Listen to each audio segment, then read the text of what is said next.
Olá! Começa agora a edição de estreia do STJ Entrevista, um programa produzido pelo Superior Tribunal de Justiça que vai debater com especialistas temas relevantes, tanto nas discussões jurídicas e acadêmicas, quanto no dia a dia da população. E neste programa vamos tratar do legado de um brasileiro mundialmente renomado pelos seus estudos sobre um mal ancestral da humanidade, a fome. Estamos falando do médico especialista em nutrição, cientista, professor e escritor Josué de Castro. Ele foi o primeiro a mostrar a fome como uma questão política que resulta dos sistemas econômicos e sociais e não de condições climáticas. Para discutir a obra desse recifense e sua relevância na atualidade, recebemos a embaixadora Carla Barroso Carneiro, representante permanente do Brasil junto à Organização das Nações Unidas para a Alimentação e a Agricultura, o professor José Graziano da Silva, ex-ministro de Segurança Alimentar e Combate à Fome do primeiro governo Lula, que coordenou a implantação do programa Fome Zero no Brasil, e Wellington Dias, ministro de Estado do Desenvolvimento e Assistência Social, Família e Combate à Fome. Para mediar o debate, contamos com o vice-presidente do Superior Tribunal de Justiça, ministro Og Fernandes, conterrâneo de Josué de Castro, com atuação reconhecida pelo Conselho Nacional de Justiça na defesa dos direitos humanos. Começa agora o STJ Entrevista. Vamos acompanhar. Olá, eu começo o programa agradecendo as presenças da embaixadora Carla Barroso, do professor José Graziano e do ministro de Estado Wellington Dias. O tema da nossa conversa de hoje está no inconsciente coletivo de todos os brasileiros, mas é um problema universal, a fome. O personagem principal desse encontro é um pernambucano ilustre, nascido em 1908 no Recife, e que faleceu no exílio em 1973, em Paris, Josué de Castro. Ele foi médico, geógrafo, nutrólogo, pesquisador, ambientalista, parlamentar, diplomata e escritor.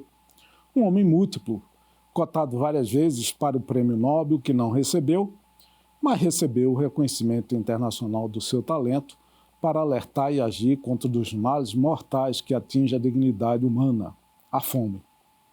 A sua obra mais conhecida foi o livro Geografia da Fome, publicada em 1946, num Brasil que se redemocratizava no pós-guerra e assim precisava conhecer a dura realidade da carência alimentar. E eu começo perguntando à nossa embaixadora Carla Barroso Carneiro. José de Castro é precursor do direito internacional ambiental e do conceito de desenvolvimento sustentável? Como a senhora vê esse pernambucano?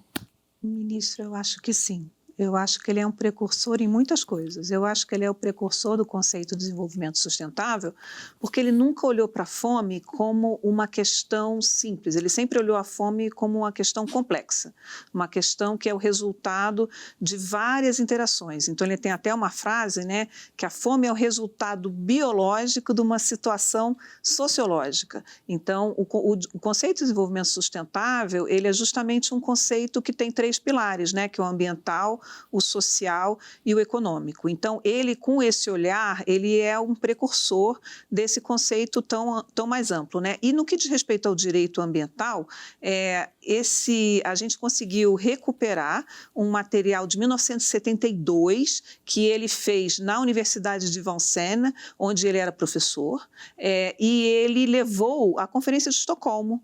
E esse papel, ele termina dizendo que é fundamental criar um direito internacional ambiental. Então, eu diria que sim, ele é um precursor. Professor Graziano, do ponto de vista da alimentação, qual a visão de Josué de Castro sobre a Amazônia e, igualmente, sobre o Nordeste brasileiro? Josué de Castro foi um pioneiro em muitas coisas, né? Ele, como médico, foi um dos primeiros a entrar na área de nutrição. Na época dele, estamos falando dos anos 30, né? 40, nutrição não era exatamente o que é hoje, uma preocupação de todos, né? As pessoas iam ao médico por temas de nutrição quando tinham alguma, ou por obesidade extrema, né? Ou por dificuldades de digestão, etc. Ou seja, era um tema muito restrito. Não havia essa ideia de buscar uma alimentação saudável que nós temos hoje, né? Então, ele não só foi pioneiro nisso, como ele foi pioneiro em diagnosticar o problema da fome como uma doença. Tem uma história muito conhecida, que trabalhava numa fábrica em Pernambuco, e os patrões queriam saber por que os empregados faltavam tanto, não cumpriam as horas extras prescritas, etc. Ele disse, porque eles têm fome. E disse, mas então, por que o senhor não dá um remédio para eles? Ele disse, não, o remédio para eles é melhorar o salário miserável que vocês pagam. Obviamente foi demitido. Né? Foi demitido. Então, essa contribuição, Josué levou para as regiões brasileiras, né? Diferentemente. E ele introduziu 2 conceitos, até hoje fundamentais, né? Que é a ideia de fome endêmica e fome epidêmica. Fome endêmica, o caso típico da Amazônia, onde faltava comida. As pessoas sempre tinham dificuldade de conseguir uma boa alimentação. Em que pese a exuberância da floresta, dos rios, etc., o acesso à alimentação era sempre difícil. Né? E a fome total, como ele chamava, ou a fome epidêmica, né? Na forma de uma epidemia, que ocorria justamente na zona da Mata Nordestina, né? Em função dos baixos salários pagos no setor canavieiro, à época, né? E na Amazônia. Né? Na região do Nordeste nordestino e na Amazônia. E a fome endêmica, né? No Grande Sertão do Nordeste, onde havia falta de alimentos, basicamente. Essas foram contribuições que até hoje estão na geografia. Essa distinção entre uma fome, né? Por acesso, por falta de poder aquisitivo, que é a regra geral hoje no Brasil, e aquela situação temporária de uma seca, né? Onde uma enchente, uma inundação, como estamos vendo agora no Sul, onde falta comida, falta o acesso à comida.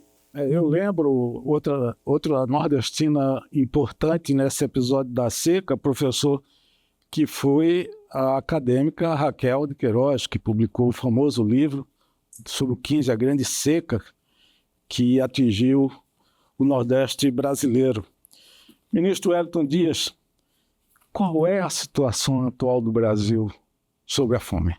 Olha, ela é mais vergonhosa, não é, do que na época do nosso querido Josué de Castro, da Raquel de Queiroz, porque naquela época, como o nosso querido ministro, nosso professor Graziano lembra, e aqui a nossa querida Carla, o Brasil não conseguia produzir alimentos como consegue hoje.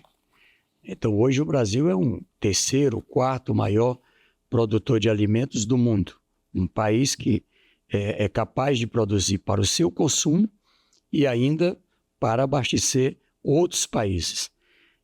Então, por conta disso, com a sensibilidade de alguém que viveu a fome, não é? Nosso conterrâneo também seu e do Josué de Castro, o presidente Lula, ele sempre tem na memória, quem conversa com ele assim no particular, uma das coisas que faz ele chorar quando lembra da realidade da sua família, se emociona quando fala da sua mãe, porque ele vivenciou a escola da vida, não é? Com o privilégio de depois chegar à presidência. Então, é uma verdadeira obsessão. Nós temos que garantir as condições de toda pessoa se alimentar. E ali, temos o privilégio de estar hoje aqui nessa rodada de conversa com o ministro percussor, nosso querido Graziano. Foi no meu estado, no Piauí, que foi lançado o programa Fome Zero, não é? Lá ele teve recentemente na cidade de Guaribas, né? Que era a cidade que simbolizou a pobreza e a fome, em todos os sentidos, a pobreza e a fome de modo muito forte. E ali eu também estava assumindo o mandato de governador, e era duro, não é, ver a pauta de ter que discutir de tantos problemas, mas esse da fome. Então veja o que aconteceu. Ali foi concebido um plano, ter um cadastro único, hoje comemorando 23 anos, né, 20 anos no sistema de monitoramento criado lá atrás, um cadastro onde se coloca ali todas as pessoas em situação de vulnerabilidade e, a partir dali, se estabelece os programas. Ali foi criado o sistema de segurança alimentar e nutricional. De lá para cá, não é, o ministro Patrus, Tereza Campelo, Márcia Lopes, tantos que passaram por lá, tivemos um aperfeiçoamento. E o que aconteceu? Em 2014, o Brasil completou um ciclo, não é, de 3 anos com abaixo de 2,5% no critério da FAO, com pessoas, não é, na situação de insegurança alimentar e nutricional. E veja como é complexo, como ele dizia, e simples. Rapidamente desmantelou, né? Quando você praticamente tirou todos os programas existentes, isso desmantelou-se.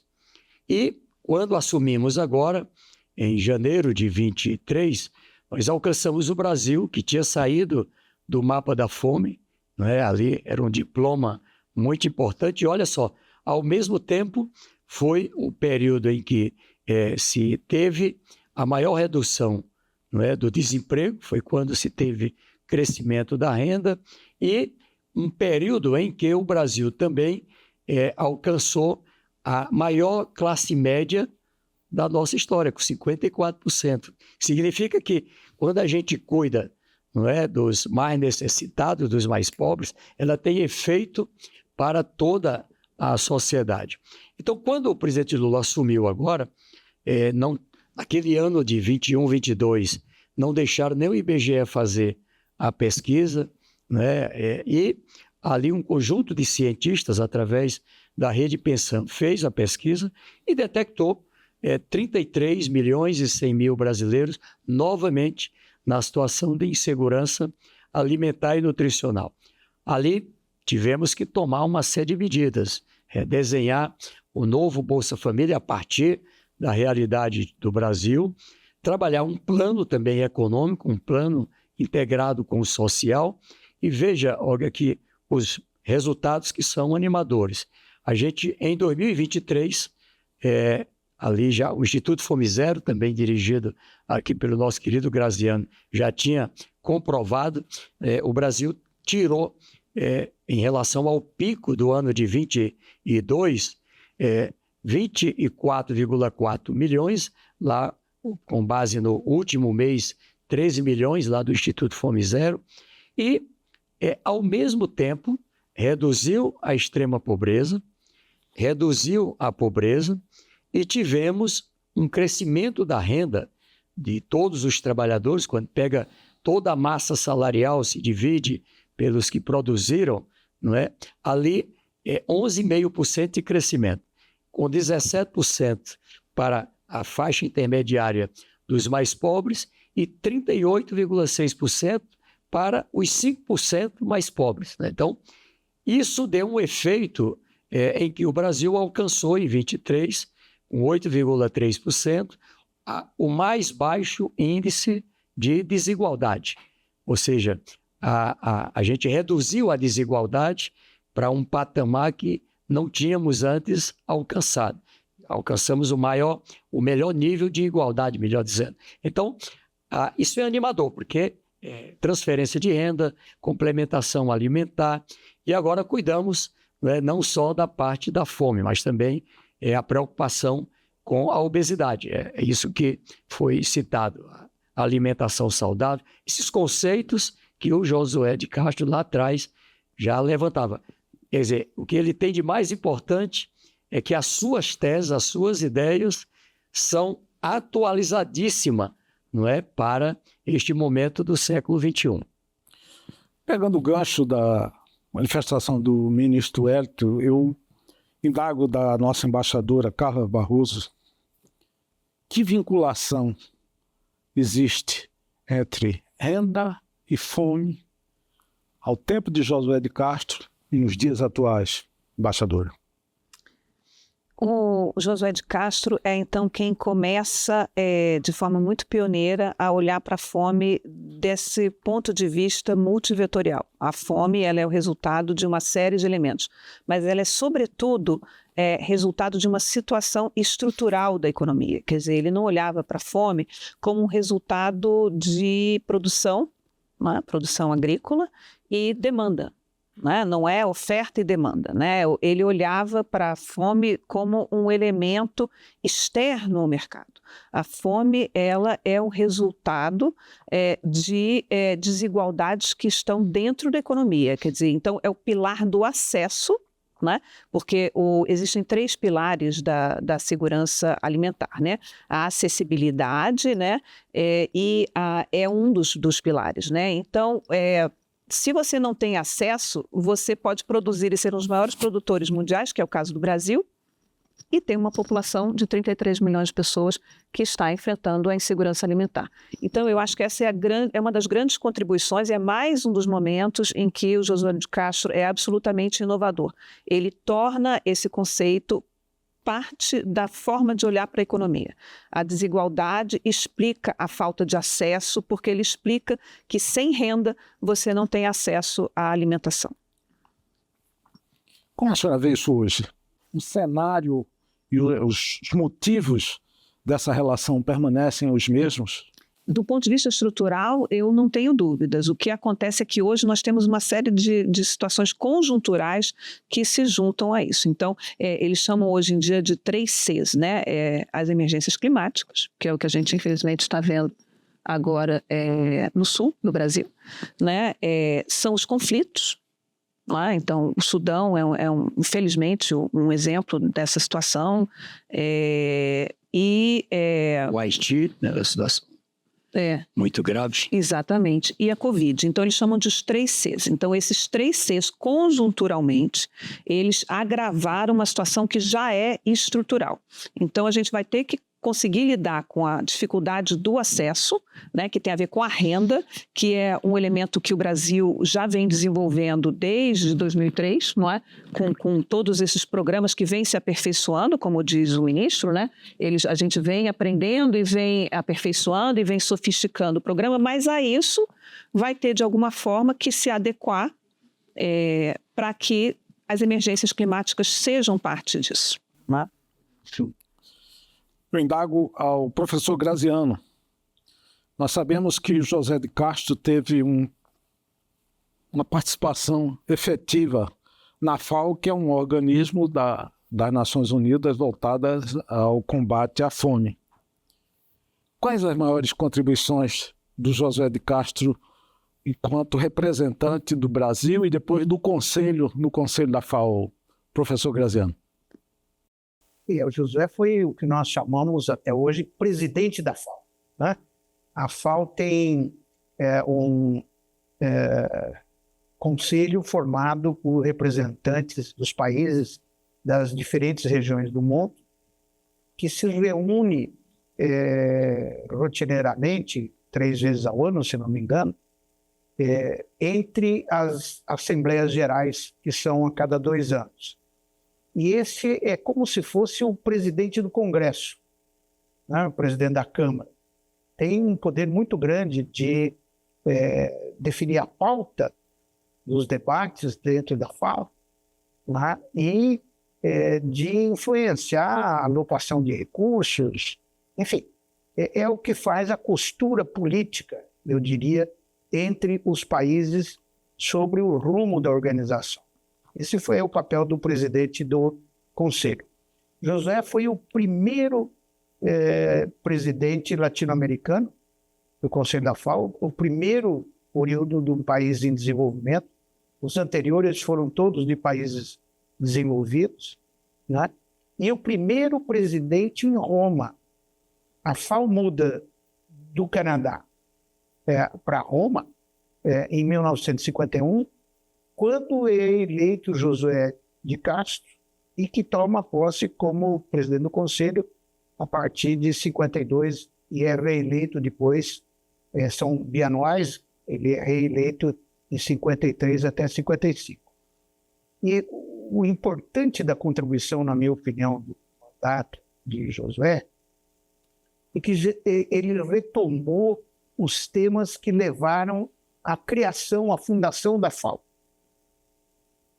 A FAO foi criada no imediato pós-guerra, num momento onde se acreditava que o mundo poderia resolver as suas diferenças conversando, e tomando medidas para eliminar os problemas que enfrentavam. Entre eles, o maior deles, na oportunidade, na ocasião, era a fome.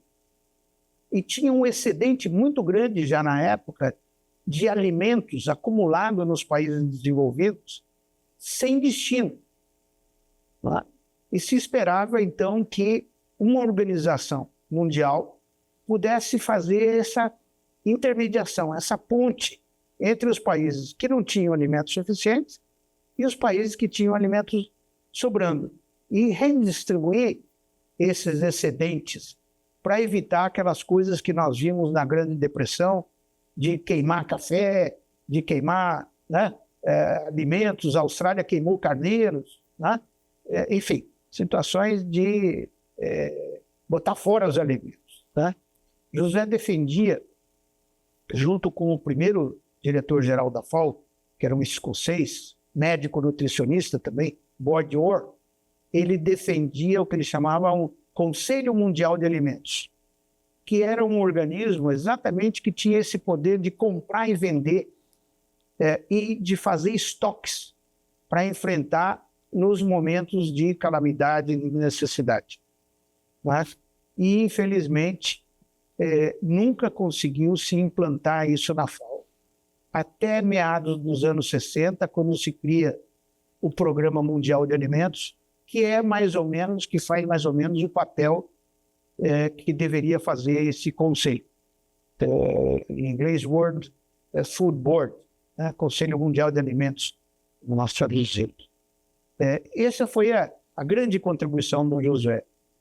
Uma segunda contribuição, que eu acho também notável dele naquela época, Josué de Castro dizia que um mundo com fome nunca alcançaria a paz.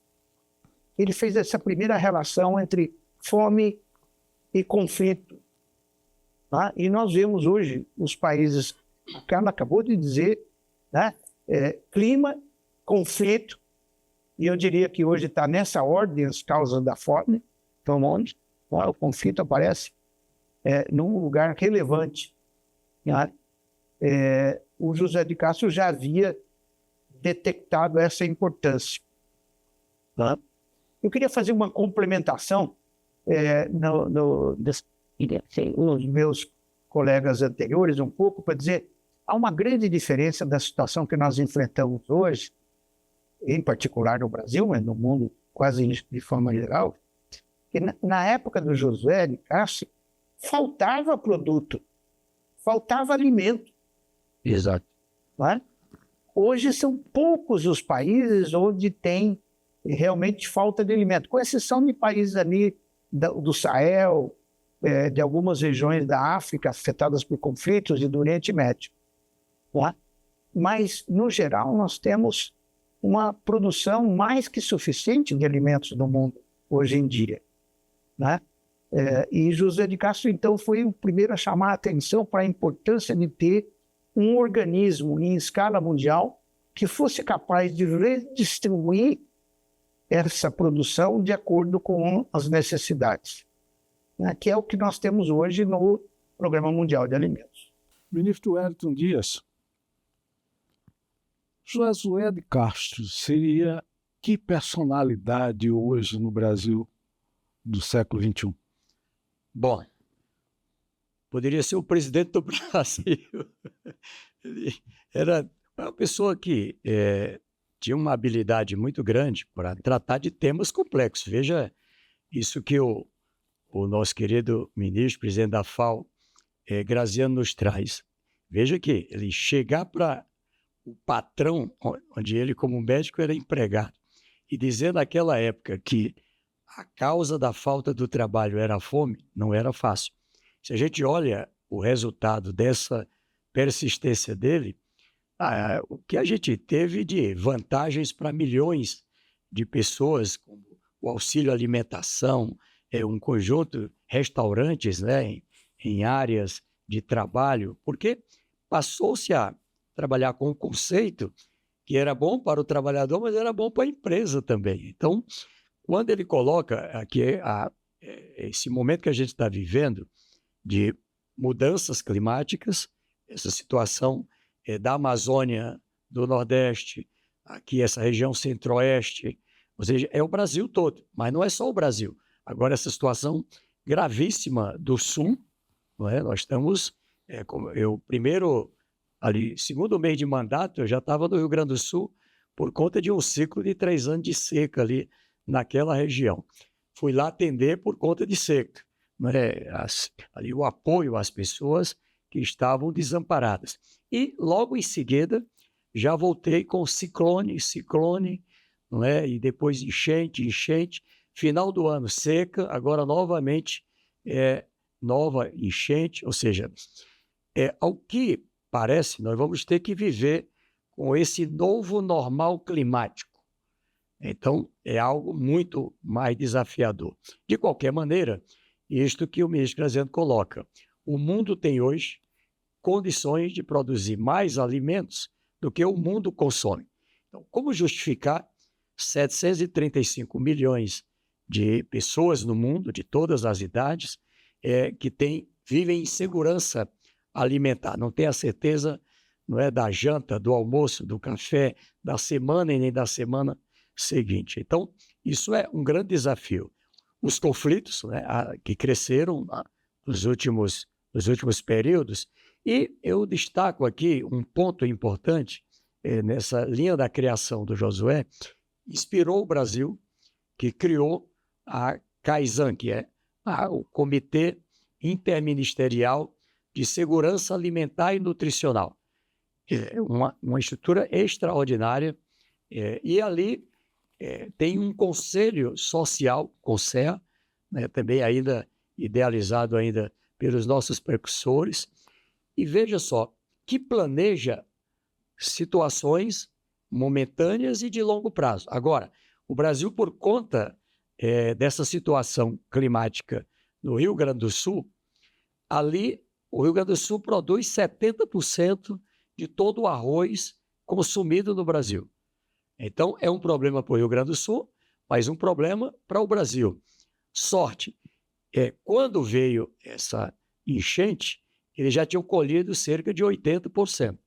Mas para mostrar que o Conselho, a CAISAN, já aprova para que o Brasil seja autorizado a comprar 1 milhão de toneladas de arroz para poder evitar a subida do preço, que subiu. Então, o presidente, inclusive, já tinha tomado essa providência antes da própria enchente. Então, eu conto isso para dizer que há um plano em cada região do Brasil, o que a gente vai produzir para exportação e o que vai produzir para a mesa do povo brasileiro. E isso não é uma orquestra simples de se trabalhar. Envolve setor público, envolve setor privado. Por isso, por exemplo, Plano Safra. Quando baixa o juro, quando tem prazos adequados, quando tem subsídio, que tem gente que reclama, isso aqui ajuda a se ter uma estabilidade no preço do alimento. Então, eu digo que o Josué de Castro, com todos os seus ensinamentos, inspirou não só o Brasil, mas inspirou o mundo. O que o mundo teve de avanço nos últimos anos, nas últimas décadas, certamente tem sempre essa inspiração dele. Basta ver a frase, não é, que eu acho que casa com o que você disse, da ligação entre as guerras e os conflitos e a fome.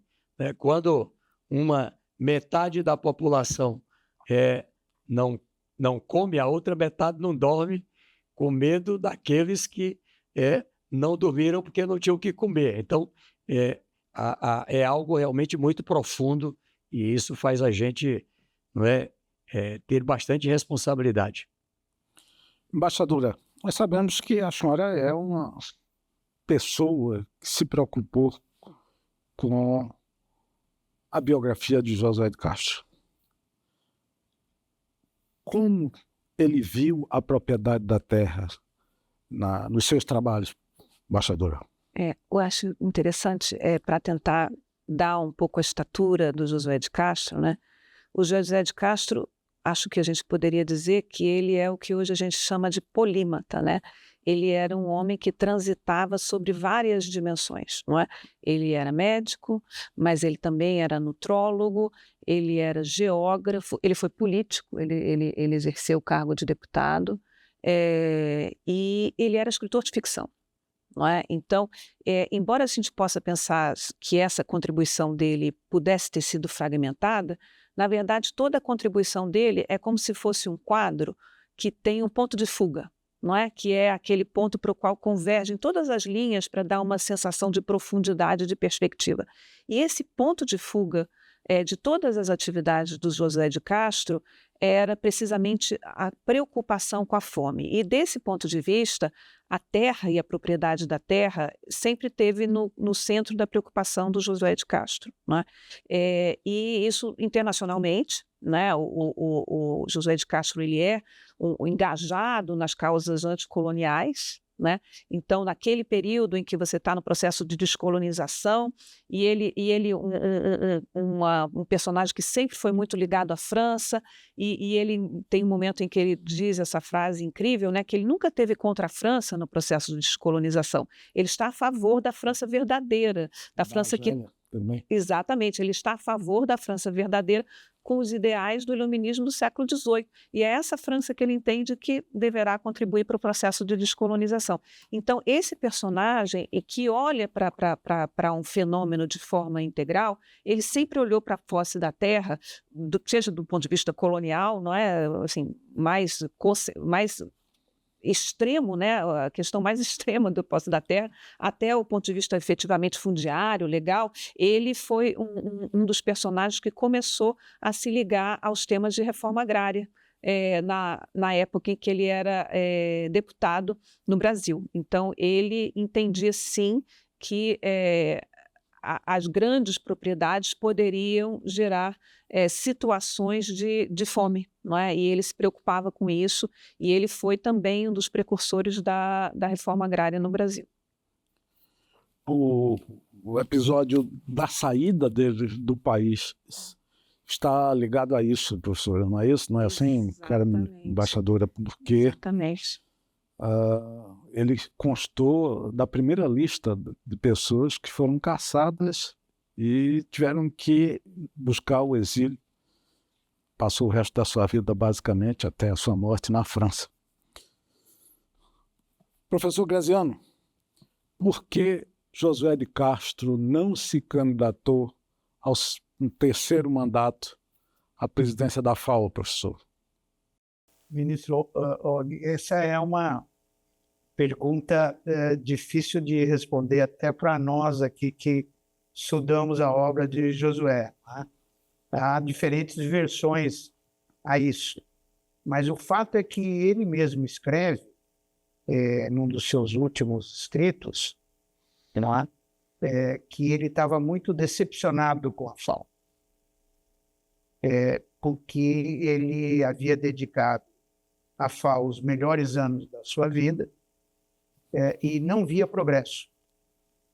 Embora o mundo tivesse aumentado muito a produção de alimentos, ele dizia, essa produção aumentou no lugar onde já tinha excedente de alimentos, e não onde precisava aumentar, nos países mais pobres.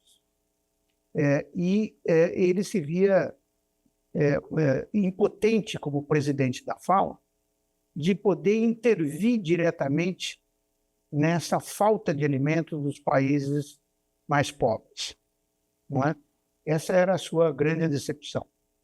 Ele chegou aí a conversar com o presidente dos Estados Unidos à época, não é? Para pedir uma intervenção americana na FAO, para dar à FAO esse mandato de distribuir excedentes que se acumulavam nos Estados Unidos. Então foi uma grande decepção. Mas há uma outra versão que eu andei explorando aí nos subterfúgios da FAO, a época que estive lá. Há uma veto da Grã-Bretanha e dos Estados Unidos a proposta de criação do Conselho Mundial de Alimentos por parte do primeiro diretor, o Boyd Orr, como eu já falei, que era um escocês. E o Boyd Orr e José de Castro eram íntimos amigos. Quando José de Castro é eleito presidente do Conselho, ele toma essa bandeira do Boyd para tentar recolocar na pauta das discussões da Assembleia da FAO a criação do Conselho Mundial. E os americanos bloqueiam isso. De modo que há uma articulação americana e inglesa para impedir uma terceira candidatura do José de Castro a presidente da FAO. E como é uma relação muito diplomática, FAO faz chegar a ele essa notícia, digamos, de que os Estados Unidos e a Grã-Bretanha, que não tem veto na FAO, mas tem um poder, naquela época, muito grande, porque era um número diminuto de países do mundo em desenvolvimento que faziam parte da FAO. Por exemplo, todas as colônias africanas ainda não estavam integradas plenamente à FAO. Fazem chegar a ele que, se ele se candidatasse, haveria uma oposição e ele seria derrotado. Então, ele desiste e volta ao Brasil, onde tem uma atividade ferrenha. A volta do José de Castro ao Brasil ele, inclusive, lidera uma campanha contra a fome no Brasil, como presidente da seção brasileira, e acaba... ele era também, à época, deputado, fazendo vários pronunciamentos contra o programa da Aliança para o Progresso de distribuição, basicamente, de trigo e leite em pó no Nordeste brasileiro, que, segundo ele, mais matava do que ajudava as pessoas com fome. Eram alimentos completamente estranhos à vida cotidiana daquela população, com um agravante que boa parte das crianças nordestinas tem intolerância à lactose. Então, muitas vezes, tomar leite em pó reconstituindo gera uma diarreia que pode levar à morte. Isso tudo levou José de Castro a ser uma pessoa não grata às potências, grandes potências na época, Estados Unidos e Inglaterra. Se me permite, só uma das razões também que ele consta na primeira lista dos caçados. Por favor. Eu venho de uma família muito pobre. E chegava lá na casa dos meus avós, meus pais, aquela caixa de leite em pó, cacique, né? E ali também o trigo. E sou testemunho que ou dava diarreia ou entupia, tá certo? Era uma situação realmente nova, porque não era do costume alimentar. Que essa é uma preocupação, por exemplo, que a gente tem com os indígenas. A cesta de alimento que se fornece para outros públicos, agora mesmo no Rio Grande do Sul, nós estamos tendo que levar alimento para as pessoas, mas tem que levar um alimento diferenciado para os indígenas, por conta do seu hábito alimentar, senão enche a barriga, mas provoca efeitos colaterais. Desculpe aí de interromper. Não, é exatamente isso. Tá? Então, José de Castro terminou sendo uma figura incômoda, tá? Para continuar como presidente da FAO. E a militância dele, como ele dizia, na volta ao Brasil, foi ainda mais incisiva em combater essas causas mais gerais da FAO. E ele era deputado pelo PTB, né? Eleito em dobradinha com o Julião, na época presidente das ligas camponesas, e Josué de Castro defendia publicamente as ligas camponesas, não só aqui dentro do Brasil, como na Europa, né? Explicando que não era coisa de comunista, era coisa de pobre, que era de coisa diferente. Nem todo comunista era pobre, nem todo pobre era comunista. E isso levou a ele ser perseguido politicamente. Esse é o fato.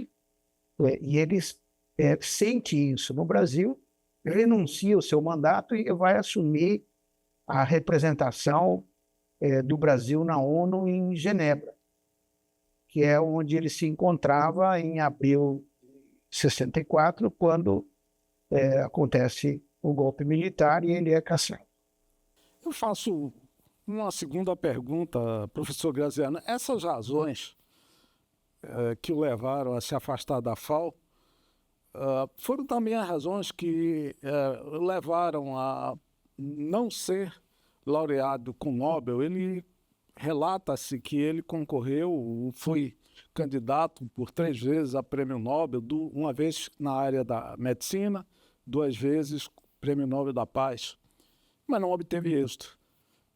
Eu pergunto os motivos dessa não aceitação do nome dele como o primeiro brasileiro possível a receber o prêmio Nobel.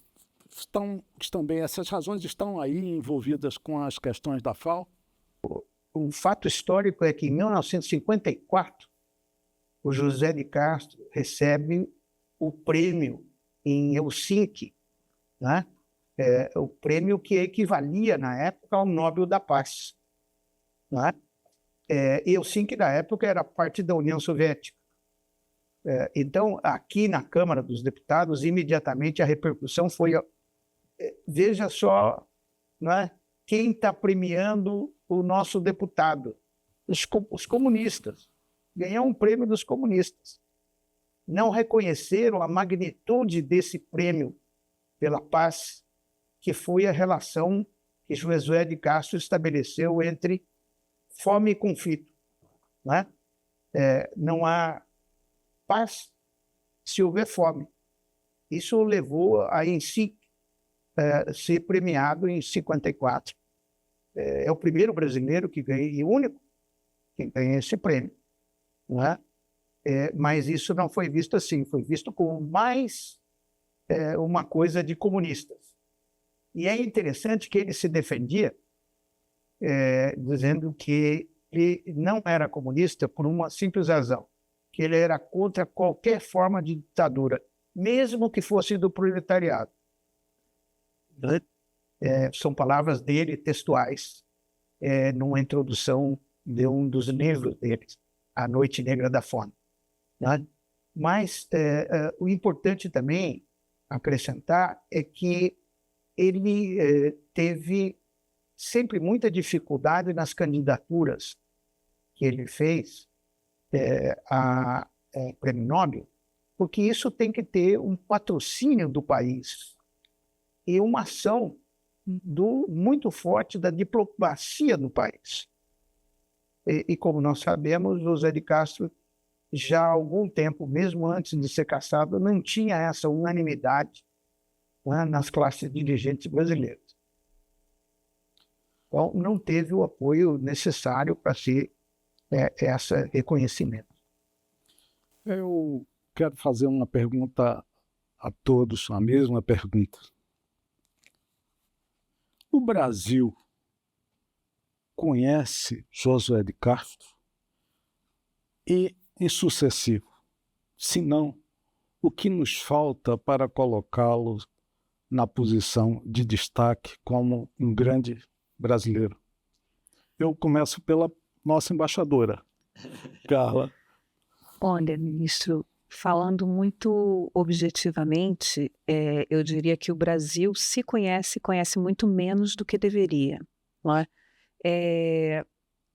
Quando eu estava estudando sobre o José de Castro para o capítulo que eu produzi do livro Diplomacia da Fome, eu fui procurar essas coletâneas que foram feitas de intérpretes do Brasil, né? Tem várias que vêm sendo feitas desde a década de 70, né? E o Josué de Castro, ele está ausente de todos elas. Você tem sempre o Sérgio Buarque de Holanda, você tem o Gilberto Freire, o Celso Furtado, e alguns nomes que podem variar, mas nunca está o Josué de Castro. É muito interessante. O único lugar em coletâneas que eu achei o Josué de Castro foi numa História da Literatura Brasileira do Alfredo Bose, em que ele fala da escritura de ficção, que, como eu mencionei, ele era um polímata e ele também escrevia ficção, né? E ali está ele, não é? Então, e o que fazer? Eu acho que publicá-lo, fazer isso que está sendo feito aqui, que é falar sobre ele, discuti-lo, discutir a atualidade dele, discutir quais são os elementos que persistem, não é? Publicar livros, não é? Ele provavelmente, se fosse em algum outro país, ele teria muito mais relevância, não é? Então, essas são as minhas respostas. Ministro Wellington Dias. Olha, eu já começo dizendo que o que o ministro Og está fazendo aqui no STJ Entrevista, com o ministro Herman Benjamin, toda a equipe, contribui. E precisa realmente que a gente tenha espaço de conhecimento. E esse ano, no Brasil, eu acho que é um ano muito propício para trazermos à luz mais conhecimento, mais pessoas conhecendo Josué de Castro. Veja que o presidente do Brasil fez um desafio muito grande. Quando ele, ali, ao assumir o Brasil, a presidência do G20, né, o grupo dos países mais ricos do mundo, que tem tudo a ver com conflito e solução, mudanças climáticas, solução, a fome, solução.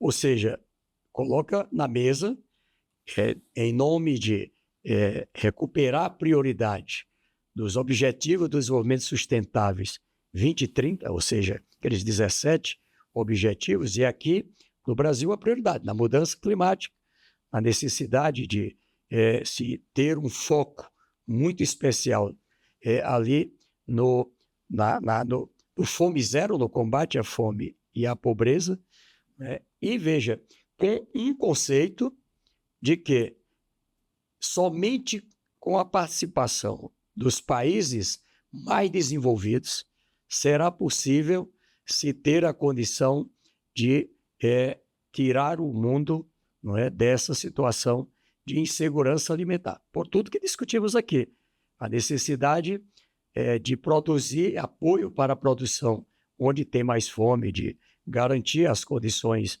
para o crescimento da renda. E, é claro, vai ser um desafio muito importante. Já tivemos as primeiras discussões agora na minha querida Teresina, no Piauí, Graziano, agora neste mês de maio. Na próxima semana nós estamos recebendo 53, 54 delegações do mundo, onde ali temos uma grande chance, não é, de um entendimento técnico sobre os termos do acordo para a Aliança Global contra a Fome e a Pobreza. E é claro, Josué de Castro, ali, não é um momento de ser bastante conhecido, já estamos tratando. Depois, Rio de Janeiro, em julho, que é quando tem o fórum ali dos Sherpas, dos ministros, enfim, e também dezembro, quando tem a cúpula dos países. Então, acho que vai ser um momento que, certamente, por um tema tanto afeito. Aqui eu aproveito para parabenizar aqui a nossa embaixadora Carla Barroso pelo livro, né? Quando ela nos traz aqui a diplomacia, né, focada nesse tema da fome, eu acho que é um espaço novo, assim como no direito. No direito, aliás, a AGU agora também está trabalhando aí uma qualificação dos seus advogados gerais da União, defensores públicos da União, focado nesse tema, não é, da fome e da pobreza no social, e acho que o STJ também cumpre um papel muito importante com os debates que promove. Professor Graziano. Bom, ministro, o Josué recentemente vem ganhando, ou pelo menos aumentando a sua presença na academia. Eu tenho visto com muita satisfação, principalmente nas faculdades do Nordeste, um aumento do número de dissertações e teses sobre Josué, pesquisando muito dos trabalhos disponíveis aí em Recife, onde está depositado o acervo dele, da família. Isso tem trazido novas contribuições, né? Mas do restante ele é ignorado, não é? É ignorado. E eu diria que isso tem muito a ver com o nosso país, né? O senhor sabe melhor que ninguém que nós não nos olhamos no espelho, né? Nós olhamos sempre para fora. Mas olhar no espelho é uma coisa difícil. E José de Castro era esse cara chato que chamava para se olhar o espelho, não é? A fome. A fome dentro do país que já à época tinha uma produção mais do que suficiente de alimentos para alimentar a todos, exceto nas catástrofes, não é? E também pelo que o tema da fome é um tema que incomoda. Ninguém gosta de dizer que passa fome. Eu nunca encontrei nas minhas andanças, olha que eu andei bastante nesse mundo, nunca encontrei nenhuma associação e muito menos um sindicato de famintos. Não tem, né? Não há. Quando as pessoas começam a se organizar, e foi o que aconteceu com o movimento do Sem Terra, eles imediatamente dão um salto de qualidade com a organização e passam a ser com terra. Nós não temos isso entre os famintos. Então, a fome continua sendo ignorada. Eu já fiz pesquisa de campo, no Vale do Jequitinhonha, chega lá um casebre que não tem nada para comer, tem uma mulher abandonada porque o marido está trabalhando em São Paulo e pergunta, que passa fome? Não, a gente dá um jeito, a gente consegue dos vizinhos, a gente mata um bicho aqui, né? Não é verdade, às vezes passam dias, semanas, sem ter o que dar de comer nas crianças, né? Para não falar dos adultos. Então, todo mundo se envergonha da fome. E o Brasil se envergonhou sempre da fome, não é? E se envergonhou de José de Castro durante muito tempo, até ser recuperado recentemente. Eu diria que não fosse o presidente Lula ter a coragem de dizer que passou fome e que ia fazer disso sua bandeira no primeiro governo, nós continuaríamos ignorando esses milhões de brasileiros que ainda passam fome no país que é um dos maiores exportadores de alimentos do mundo. Eu quero encerrar esse STJ Entrevista lembrando uma historinha de Elza Soares, que eu acho que é conhecida dos brasileiros. Elza Soares se apresentou num programa de calouros do Ari Barroso. Ari Barroso era uma pessoa extremamente irônica. E ao chegar no programa, aquela figura, no rádio ainda, aquela figura magra, esquisita, mal trajada, Ari pergunta a Elza Soares, menina, de que planeta você veio? E Elza Soares responde, eu vim do planeta Fome. Quero agradecer a embaixadora Carla Barroso, quero agradecer muito também ao professor José Graziano, quero agradecer ao ministro Wellington Dias pela presença tão importante nesse programa que nós agora encerramos. Muito obrigado a todos. Esse foi o STJ Entrevista. Muito obrigada pela companhia e aproveito para te convidar para conhecer o canal do STJ no YouTube, onde você encontra este e muitos outros conteúdos relevantes. Até a próxima. Tchau.